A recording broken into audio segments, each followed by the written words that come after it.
السلام عليكم ورحمة الله وبركاته. وعليكم الحمد لله وحده والصلاة والسلام على من لا نبي بعد أما بعد. ప్రియ విద్యార్థులారా, సూరతు తలాక్ యొక్క తఫ్సీర్లో ఈరోజు మూడవ క్లాస్ ప్రారంభం కాబోతుంది. మొదటి క్లాసులో ఈ సూరాలో ఎక్కడెక్కడ ఎలాంటి ముఖ్యమైన బోధనలు మనకు చేయబడ్డాయో అవి మీకు తెలుపబడ్డాయి. రెండవ క్లాసులో మొదటి ఆయత్ యా అయ్యుహన్ నబియు ఇదా తల్లక్తుమున్ నిసా, ఆ పూర్తి ఆయత్ యొక్క విడివిడి పదాల అర్థం మరియు దాని యొక్క భావం, సంక్షిప్త వ్యాఖ్యానం, మనకు ఉన్నటువంటి బోధనలు మనం తెలుసుకున్నాము. అయితే ఈరోజు అల్లా యొక్క దయ వల్ల రెండవ ఆయత్ మరియు మూడవ ఆయత్ రెండు ఆయతుల తఫ్సీర్ వినబోతున్నాము. కానీ ఈరోజు కూడా చాలా ముఖ్యమైన బోధనలు ఉన్నాయి. ఒకే ఆయతులో కనీసం ఐదు విషయాల గురించి అల్లాహు తాలా మనందరికీ చాలా నొక్కి చెప్పాడు. కానీ ఈ మధ్యలో కొంతమంది మెసేజ్ పెట్టారు, ప్రత్యేకంగా వారికి తలాక్కు సంబంధించిన వారికి తలాక్కు సంబంధించిన కొన్ని సరియైన పద్ధతులు తెలియజేయాలని.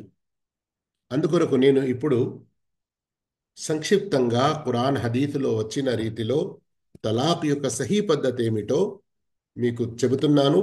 శ్రద్ధగా విని అవసరమైన సందర్భంలో ఈ పద్ధతిని మాత్రమే అవలంబించాలని కోరుతున్నాను. ఖురాన్ ఆయతులు ప్రత్యేకంగా సూరతుల్ బకరాలో 228 తర్వాత నుండి మరియు ఈ సూరతు తలాక్లో అల్లాహు తాలా ఏదైతే మనకు తలాక్ యొక్క సున్నత్ విధానం నేర్పాడో ఆ తలాక్ యొక్క సున్నత్ విధానం పాటించేకి ముందు స్వయం సూరతుల్ బకరా మరియు సూరతుల్ నిసాలో ఒకవేళ భార్యాభర్తల మధ్యలో గొడవలు వచ్చేసి వారు విడాకుల తప్ప ఇక వేరే ఏ మార్గం పొందడం లేదు, అలాంటప్పుడు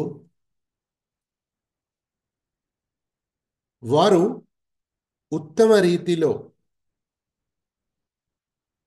ఒకరికి ఒకరు ఇంతవరకు చేసుకున్న మేళ్ళు, పరస్పరం ఒకరి ద్వారా ఒకరికి కలిగిన లాభాలు ఏవైతే ఉంటాయో వాటిని మర్చిపోకూడదు.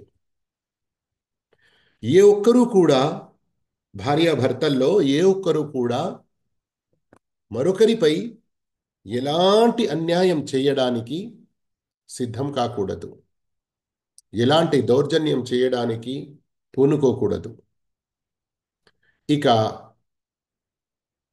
భార్యాభర్తల మధ్యలో సంధి కుదుర్చడానికి, వారి మధ్యలో ప్రేమలు పెరిగి వారి జీవితం ఉత్తమ రీతిలో ముందుకు సాగడానికి ఏ ప్రయత్నము, ఏ మార్గము, పెద్దల యొక్క ఏ వారి పంచాయతీ, వారి యొక్క ఏ ప్రోగ్రాం సక్సెస్ కానప్పుడు భర్త భార్యకు ఒక్కసారి విడాకులు ఇవ్వాలి. కానీ ఎప్పుడూ ఆమె బహిష్టులో ఉండకూడదు మరియు ఆమె పవిత్రంగా పరిశుద్ధంగా ఉన్నప్పుడు ఆ పరిశుద్ధ స్థితిలో ఆమెతో సంభోగించి ఉండకూడదు. అల్లా ఇచ్చిన ఆదేశం ఇదే, ఫతల్లిఖూహున్న లిఇద్దతిహిన్న అని ఏదైతే ఉందో ఈ సూరత్ తలాక్ మొదటి ఆయతలో మరియు బుఖారీ ముస్లింలో అబ్దుల్లా బిన్ ఉమర్ రదియల్లాహు తన్హుమా యొక్క సహీ హదీత్ కూడా. ఇక ఒక్కసారి మాత్రమే తలాక్ అని చెప్పాలి, 2-3 సార్లు అంతకంటే ఎక్కువ సార్లు చెప్పకూడదు. కొందరు అనుకుంటారు 3 సార్లు తలాక్ ఇస్తేనే తలాక్ అవుతుంది. ఇది తప్పు, హరాం, యోగ్యం లేదు. ఇలా చేసేవారు పాపాత్ములవుతారు.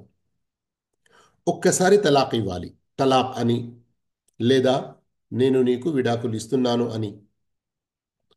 ఇక ఈ తలాక్ ఇచ్చిన తర్వాత 3 సార్లు ఆమెకు బహిష్టు వచ్చే అంతవరకు ఆమె భర్త ఇంట్లోనే ఉండాలి.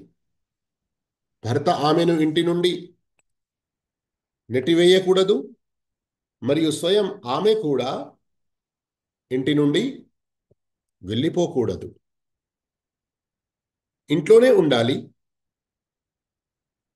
మళ్ళీ 2వ నెలలో విడాకులు ఇచ్చే అటువంటి అవసరం లేదు. వాస్తవం ఇదే. అవును, ఒకవేళ ఆమెతో ఉండదలుచుకోలేదు, ఇక ఆమెతో మొత్తానికే దూరం కావాలనుకుంటున్నాడు, అలాంటప్పుడు కూడా ఒక్కసారి విడాకులు ఇచ్చిన తర్వాత ఆమెకు బహిష్టు వచ్చి మళ్ళీ పరిశుద్ధురాలైన తర్వాత విడాకులు ఇచ్చే అవసరం లేదు. ఎందుకు? 3 బహిష్టుల వరకు ఒకవేళ వారిద్దరూ కలిసి ఉండాలనుకుంటే కలిసి ఉండే అటువంటి అవకాశం ఉంటుంది. లేదు అంటే ఈ 3 బహిష్టులు పూర్తయిపోయిన తర్వాత ఆమె ఆ భర్త ఇంటి నుండి వెళ్ళిపోవచ్చు.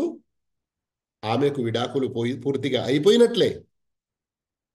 ఇదే తలాఖే బాయిన్ అని దీన్నంటారు. ఆమె కావాలంటే వేరే చోట ఎక్కడైనా పెళ్లి చేసుకోవచ్చును.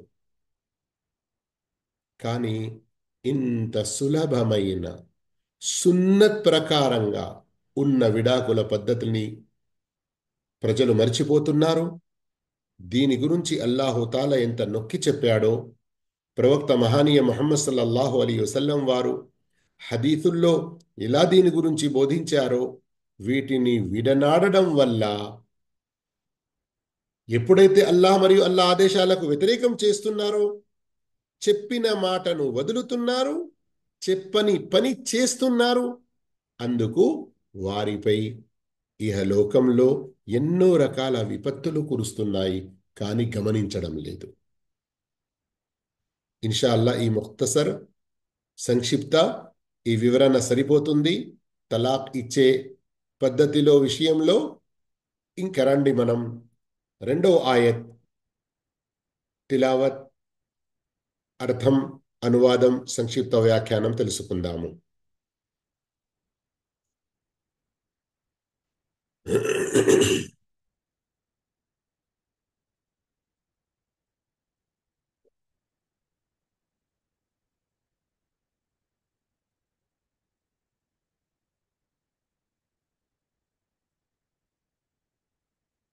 فإذا بلغن أجلهن فإذا بلغن అజలహున్న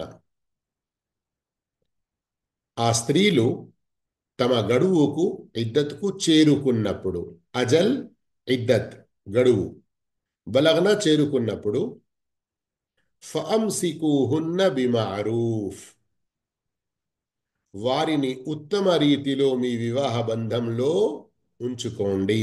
ఫఅంసికూహున్న ఉంచుకోండి, ఆపుకొని ఉంచండి, హున్న వారిని ఆ భార్యలను, బిమఅరూఫ్ ఉత్తమ రీతిలో, ఔ ఫారికూహున్న బిమఅరూఫ్ లేదంటే ఉత్తమ రీతిలో వారిని వేర్పరచటమైనా చేయండి.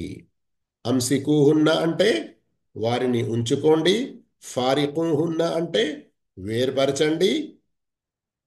అయితే వారిని ఉంచుకున్న, వేర్పరచిన, విడాకులిచ్చిన మళ్ళీ రజయి తిరిగి భార్యగా చేసుకునే అవకాశం ఏ గడువులోనైతే ఉందో అందులో తిరిగి రప్పించుకున్న అన్ని విషయాల్లో వఅష్హిదూ సాక్షులుగా పెట్టండి, సాక్షులుగా పెట్టుకోండి. దవై అద్లిన్ మిన్కుం మీలోని ఇద్దరు న్యాయశీలురైన ఇద్దరు వ్యక్తుల్ని. ఇప్పుడు మీరు పదాల యొక్క అర్థం తెలుసుకోండి, తర్వాత నేను వ్యాఖ్యానంలో మరిన్ని వివరాలు దీని గురించి చెబుతాను. వఅకీము షహాదత లిల్లాహ్ వఅకీము సరైన రీతిలో, ఉత్తమ రీతిలో నెలకొల్పండి. అషహాద సాక్ష్యాన్ని, లిల్లాహ్ కేవలం అల్లాహ్ కొరకు, ذَلِكُمْ ఇది మీకు, యూఅదు బిహి ఉపదేశించడం జరుగుతుంది, ఉపదేశించబడుతుంది. మన్ కాన యుమిను బిల్లాహి వల్ యౌమిల్ ఆఖిర్ అల్లాహ్ను మరియు పరలోక దినాన్ని, అంతిమ దినాన్ని విశ్వసించే వారికి. వమన్ యత్తఖిల్లాహ్ ఎవరైతే అల్లాహ్కు భయపడుతూ మసులుకుంటాడో, యజ్అల్ లహు మఖ్రజా అల్లాహ్ అతనికి సంక్షోభం నుండి బయటపడే మార్గం కల్పిస్తాడు. పదాల యొక్క అర్థం తెలుసుకున్నారు. ఇప్పుడు మీరు సంక్షిప్త వ్యాఖ్యానం ఇన్షా అల్లా తెలుసుకుంటారు, కొంచెం శ్రద్ధ వహిస్తారని ఆశిస్తున్నాను. ఈ విధంగా ఏదైతే మీరు చిన్నగా వేరు చేస్తున్నది చూస్తున్నారో ఆయతులను, ఎందుకంటే ఇందులో భావాన్ని బట్టి మీరు మంచి రీతిలో గ్రహించాలని.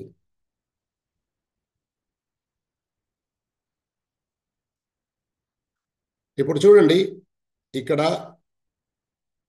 ఇదొకటి, మరియు ఇక్కడ ఈ రెండు లైన్లలో, అంటే ఈ ఒక్క ఆయత్, రెండో ఆయత్ ఏదైతే మనం చదువుతున్నామో సూరత్ తలాఖ్లో 1, 2, 3, 4, 5, 6, 7 విషయాలు ఇందులో ఉన్నాయి. అల్లాహు అక్బర్. ఒకే ఆయతలో 7 బోధనలు ప్రత్యేకంగా ఉన్నాయి, శ్రద్ధ వహించండి. మొదటిదేమిటి? ఫఇదా బలగ్న అజలహున్న ఆ స్త్రీలు తమ గడువు ఇద్దత్తుకు చేరుకున్నప్పుడు. ఇద్దత్కు చేరుకున్నప్పుడు అంటే ఇద్దత్ పూర్తయిన తర్వాత అని భావం కాదు. ఇక ఇద్దత్ పూర్తి కావడానికి ఒక 2 రోజులు ఉన్నాయి అని అన్నప్పుడు. ఇది ఎలాంటి విడాకులో? మొదటిసారి లేదా రెండవసారి విడాకులో. ఎందుకంటే మొదటిసారి లేదా రెండవసారి విడాకుల సందర్భంలోనే అవకాశం ఉంటుంది మనిషి మంచి రీతిలో ఉంచుకోవడానికి లేదా ఉత్తమ రీతిలో వేర్పరచుకోవడానికి. మూడో సందర్భంలో విడాకులు ఇచ్చేశాడంటే ఇక వారిద్దరూ తిరిగి భార్యాభర్తలుగా అవడానికి ఏ అవకాశం మిగిలి ఉండదు. అయితే ఈ గడువులో ఉన్న విషయం గురించి అల్లాహుతాలా ఇక్కడ తెలియజేస్తున్నాడు. అయితే గమనించండి, ఈ విషయంలో ఇద్దత్తును గుర్తుంచుకోవడం, ఇద్దత్ ప్రకారంగా విడాకులు ఇవ్వడం, ఇది చాలా ముఖ్యం. దీని యొక్క ప్రాముఖ్యతను మనం మొదటి ఆయతులోనే తెలుసుకున్నాము, గ్రహించాము. మరియు మరిన్ని వివరాలు, ఆ గడువు ఎంత అనేది తర్వాత 4వ 5వ ఆయతులో కూడా వస్తుంది. అక్కడ మరింత వివరంగా తెలుసుకుందాము. కానీ ఇక్కడ అల్లా చెబుతున్న విషయం రెండవది గమనించండి. ఫఅంసికుహున్న బిమారూఫ్. ఈ మారూఫ్ అన్న పదం చూస్తున్నారా మీరు? దీనిని తెలుగులో ఉత్తమ రీతిలో అని అనువదించడం జరిగింది. ఇప్పుడే ఇంతకుముందే నేను మరొకసారి చూద్దాము అని ఖురాన్ తెరిచి చూస్తే, వల్లాహి మీరందరూ శ్రద్ధగా వింటున్నారని ఆశిస్తున్నాను. నా ప్రియ విద్యార్థులారా, చాలా బాధ కలిగింది ఈ విషయంలో. ఈ మారూఫ్ అన్న పదం ఖురాన్లో మొత్తం ఎన్నిసార్లు వచ్చిందో ఇక్కడ మీరు గమనించండి. 39 సార్లు చూస్తున్నారు. మారూఫ్ అన్న పదం ఖురాన్లో 39 సార్లు వచ్చింది. కానీ వేరు సంఘటనల్లో, వేరు సందర్భాల్లో. కానీ కేవలం భార్యాభర్తల విషయంలో అల్లాహు తాలా ఈ మారూఫ్ అన్న పదాన్ని 15 సార్లు ప్రస్తావించాడు. అల్లాహు అక్బర్, అల్లాహు అక్బర్. గమనించండి, 3 నుండి ప్రారంభమవుతుంది. ఇక్కడ ఆయత్ నంబర్ 228 సూరతుల్ బకరాలో కేవలం సూరతుల్ బకరాలో ఆయత్ నంబర్ 228 నుండి మీరు గమనించారంటే 241 వరకు 12 సార్లు ఈ పదం వచ్చింది. ఎన్నిసార్లు అండి? 12 సార్లు. అల్లాహు అక్బర్. గమనించండి మీరు. మరియు సూరతు తలాక్, ఏ సూరానైతే ఇప్పుడు మనం చదువుతున్నామో అందులో 3 సార్లు దీని ప్రస్తావన వచ్చింది. అయితే ఏంటి ఈ మారూఫ్ అన్న పదం ఇన్నిసార్లు రావడం? కేవలం భార్యాభర్తల విషయంలో. అంటే ఏమిటి? భార్యాభర్తలు ఉత్తమ రీతిలో పరస్పరం జీవితం గడపాలి. ఎందుకంటే నిజంగా భార్యాభర్తల జీవితాన్ని ఎంతో ఫిలింలలో, కార్టూన్లలో, ఇంకా మన లైవ్ జీవితంలో, మనం జీవిస్తున్న ఈ జీవితంలో ఎన్నో రకాల ఎగతాళి, ఎన్నో రకాల జోకులు చేసి చాలా అధ్వానంగా మార్చేశాము. కానీ ఖురాన్ బోధనల్లో చూస్తే భార్యాభర్తలు ఇద్దరూ వాస్తవానికి ఒక కుటుంబానికి పునాది కదా. భార్యాభర్తల ద్వారానే కదా సంతానం వచ్చేది. ఆ సంతానంతో కలిసి ఈ భార్యాభర్తలు అంటే తల్లిదండ్రులు, సంతానం కలిసి ఒక చిన్న కుటుంబం. ఇలాంటి ఎన్నో కుటుంబాలు కలిసి ఒక సమాజం కదా. సమాజం బాగుపడాలంటే భార్యాభర్తలు బాగుండాలి. భార్యాభర్తలు బాగుంటే సంతానాన్ని బాగుగా చూసుకోగలుగుతారు, మంచిగా చూసుకోగలుగుతారు, మంచి శిక్షణ ఇవ్వగలుగుతారు. అందుకొరకే అల్లాహుతాలా భార్యాభర్తల జీవిత విషయంలో 15 సార్లు ఈ మారూఫ్ అన్న పదం, అంటే ఉత్తమ రీతిలో వారు జీవించాలి అన్నటువంటి విషయం. కానీ ఒకవేళ జీవించడం చాలా కష్టతరమైపోయి, ఇబ్బందికరంగా అయిపోయి, ఇక వారు కలిసి జీవించే అటువంటి పరిస్థితి లేకుంటే అప్పుడు కూడా విడిపోయే విషయంలో కూడా వారు ఉత్తమ రీతిని అవలంబించాలి అని అల్లా అంటున్నాడు. ఈ ఉత్తమ రీతి గురించి కొంచెం నొక్కి చెబుతున్నాను. ఎందుకంటే మనం భర్త అయినా గాని, భార్య అయినా గాని అల్లా ఈ ఆదేశాలను పాటించనందుకే మన జీవితాలు దుర్భరం అవుతున్నాయి. ఉదాహరణకు ఆయత్ నంబర్ 28లోనే చూడండి. వలహున్న మిథులుల్లది అలైహిన్న బిల్ మారూఫ్. ఒకరి హక్కు మరొకరిపై ఏదైతే ఉందో, భార్య హక్కు భర్తపై, భర్త హక్కు భార్యపై, దాని విషయంలో ఈ మారూఫ్ అనే పదం తీసుకొచ్చాడు అల్లాహ్ తాలా. సూర బకరా రెండో చోట విడాకుల విషయంలో ఉంచుకో, మీరు మీ భార్యకు విడాకులు ఇవ్వదలిచి వేర్పాటు చేయాలన్నా ఉత్తమ రీతిలో, ఉత్తమ రీతిలో ఉంచుకోవాలన్నా కానీ ఆమెను బాధ కలిగించడానికి కాదు, ఉత్తమ రీతిలో జీవించడానికి ఉంచుకోవాలి. మళ్ళీ చూడండి ఇక్కడ 231లో ఇక్కడ కూడా వారి యొక్క గడువు పూర్తయిన తర్వాత ఉంచుకుంటే మంచి రీతిలో ఉంచుకోండి, ఒకవేళ వదలాలనుకుంటే మంచి రీతిలో. నేను సంక్షిప్తంగా చెబుతూ వెళ్ళాలి అనుకుంటున్నాను. మీరు ఆయతుల ద్వారా మరింత గుణపాఠం నేర్చుకోవాలని నేను చూపిస్తున్నాను. మీరు స్త్రీలను విడాకులు ఇచ్చినప్పుడు వారి గడువు ఇద్దత్ ముగియనుండగా వారిని సహృదయంతో మీ వద్ద ఆపి ఉంచుకోండి. మారూఫ్ యొక్క పదం ఇక్కడ సహృదయంతో అని తెలుగులో చేశారు. లేదంటే ఉత్తమ రీతిలో సాగనంపండి. అల్లాహు అక్బర్, అల్లాహు అక్బర్. తన్ని తలుపు వద్ద నుండి బయట రోడ్డు మీద పడినట్లుగా ఈ రోజుల్లో చేస్తున్నారు. అలాంటి విషయాలు చూపించడం జరుగుతుంది ఫిలింలలో, సీరియళ్లలో, కార్టూన్లలో. కొందరు అలా చూసి అలా చేస్తున్నారు. ఎంత దౌర్జన్యం ఇది! అల్లా ఏమంటున్నాడు? ఉత్తమ రీతిలో సాగనంపండి, వారిపై దౌర్జన్యానికి ఒడిగట్టే ఉద్దేశంతో వారిని ఆపి ఉంచుకొని వేధించకండి. ఆ తర్వాత మళ్ళీ మళ్ళీ మారూఫ్ యొక్క పదం గడువులో తిరిగి వారు భార్యాభర్తలుగా ఉండాలనుకుంటే అక్కడ కూడా మారూఫ్ అన్న పదం వచ్చింది. ఒకవేళ నిజంగానే వారు వేరైపోయారు కానీ ఇక సంతాన విషయం వచ్చింది, అయితే అక్కడ భార్యతో నీకు ఏదో సమస్య వచ్చి భార్య నీకు ఇష్టం లేనందువల్ల నీవు వదిలేశావు, కానీ ఆమెతో నీకు కలిగిన సంతానం నీదే కనుక అలాంటప్పుడు ఒకవేళ నీవు విడాకులు ఇచ్చిన నీకు ఇక లైఫ్ పార్ట్నర్ భాగస్వామిగా లేని నీ భార్య ఒకవేళ నీ సంతానానికి ఆమె పాలు ఇస్తుంది, ఆ పాలు ఇచ్చిన హక్కును మరచిపోకు.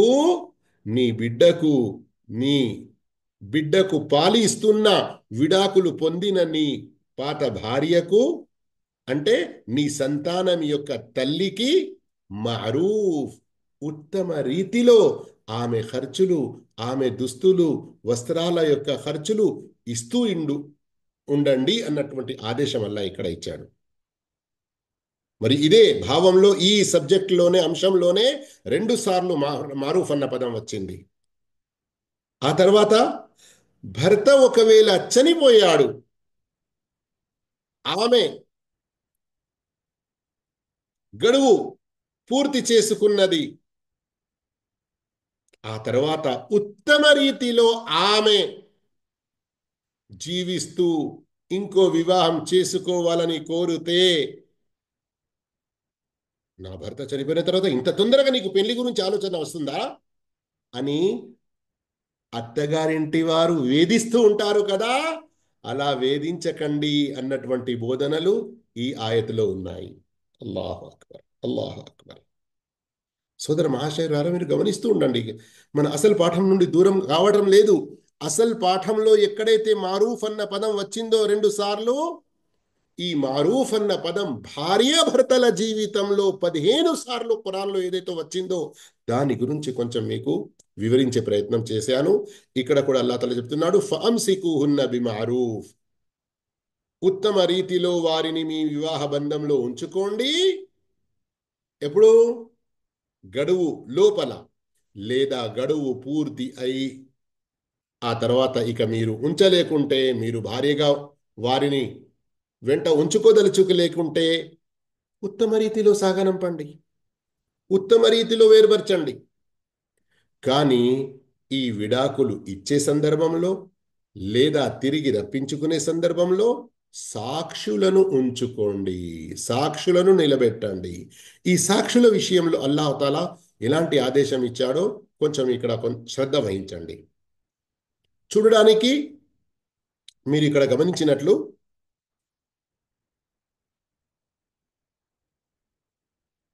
వఅష్హిదు దవై అద్లిం మిన్కుం కదా,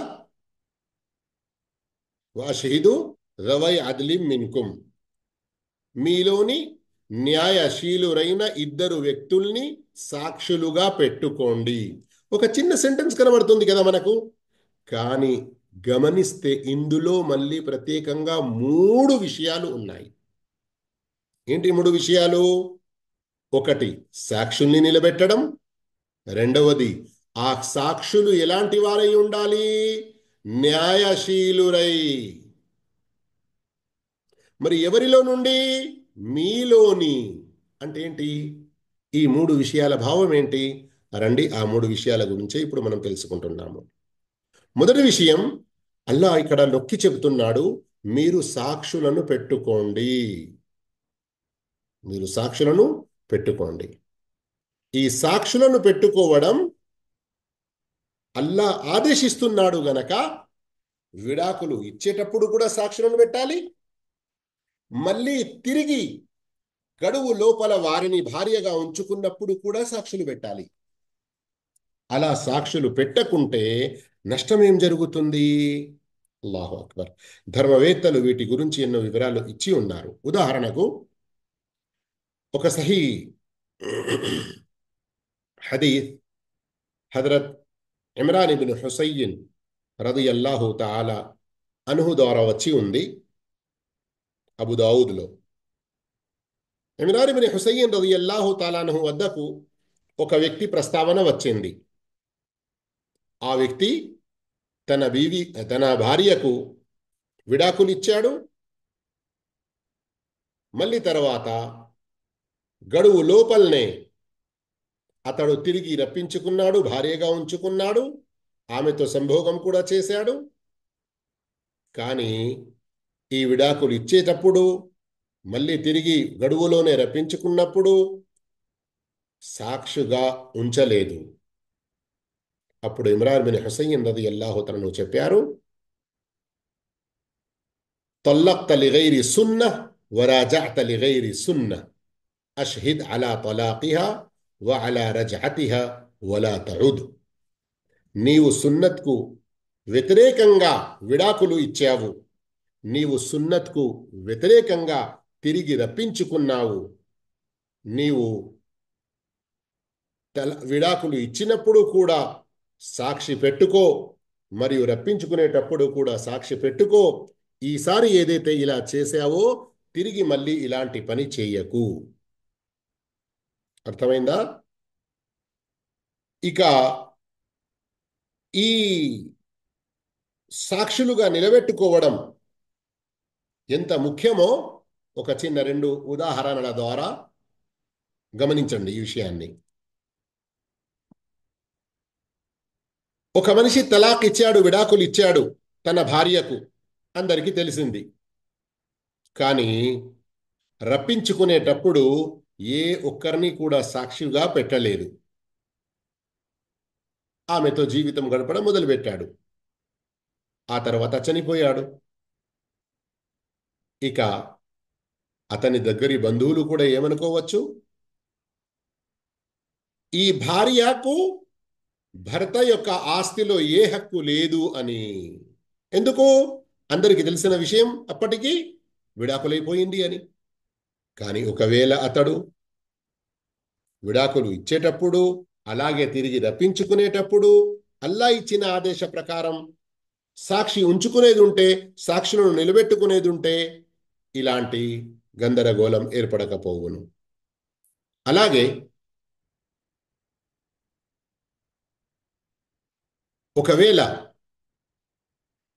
సాక్షులు లేకుండా భర్త తిరిగి రప్పించుకున్నాడు, కానీ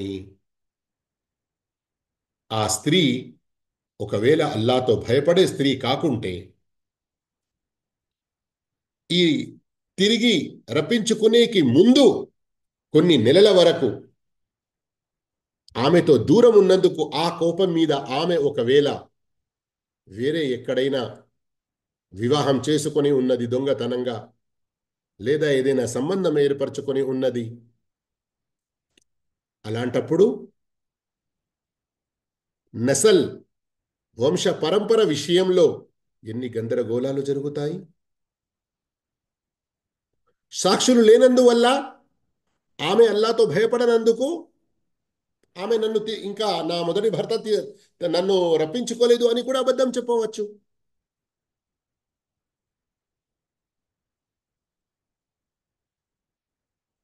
అలాగే ఈ గవా సాక్షులు లేనందువల్ల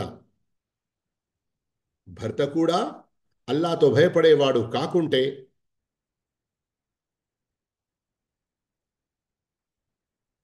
రప్పించి, అంటే తిరిగి భారీగా చేసుకొని తిరస్కరించవచ్చు, ఏదైనా ప్రాపంచిక లాభం కొరకు. లేదా రప్పించుకోకుండానే, భార్యగా ఉంచుకోకుండానే అబద్ధం కూడా చెప్పవచ్చు. ఏది ఏమైనా కానీ కొన్ని సంఘటనలు ఏవైతే జరిగి ఉన్నాయో ధర్మవేత్తలు వాటిని ప్రస్తావిస్తారు. ఇలాంటి నష్టాలు జరగకుండా ఉండడానికి అల్లా యొక్క ఆదేశ ప్రకారం జీవించడంలోనే మేలు అని బోధ చేస్తారు.